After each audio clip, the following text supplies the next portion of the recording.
connect that to the zoom. And then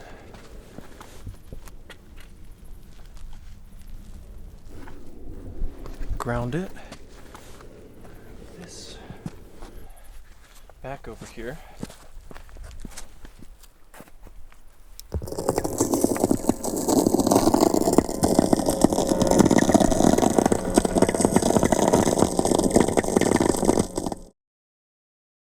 So this is a WR3 ELF/VLF receiver. That stands for extremely low frequency and very low frequency. These impulse noises are radio waves, and they're emitted from lightning strikes.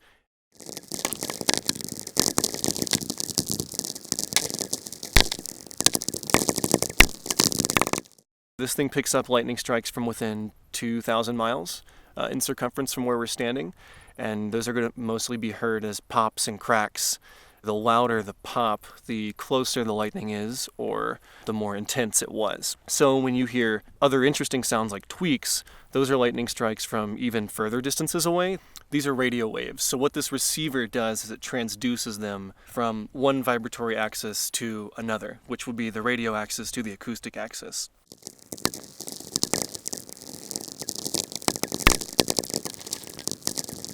With the power grid, it generates a 60 hertz hum in North America, and that includes harmonics. So if it's 60 hertz, it also generates tones at, 120, 180, etc., all the way up into the, thousands, the kilohertz. So that can be pretty detrimental to the quality of the signal that you're receiving. So it's best to get away from power lines by at least a mile or two, which is why we're up on this knob. Also, trees tend to attenuate the signals, so that's why we're out here at a clear elevated spot like this bald spot on Black Balsam Knob.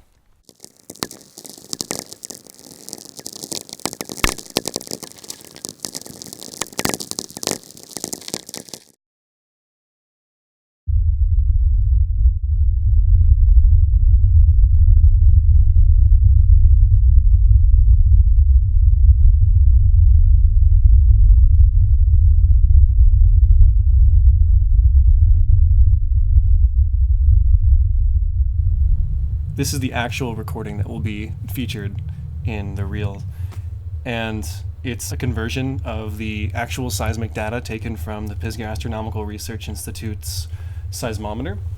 There's no processing, there's no effects, so it's more just the presentation of the natural geophysical forces rather than, hey, here's a cool sound made from it, because that's what people are probably going to be doing with it in the Morphagene.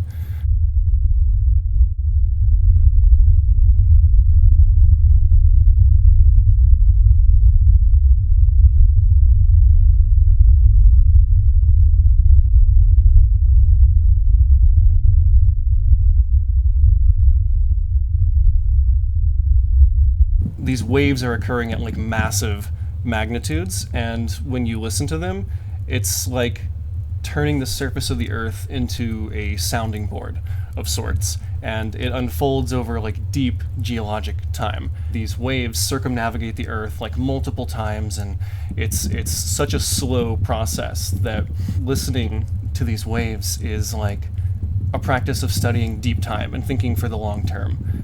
I've sat here so many hours just listening to them as they're coming in from the data.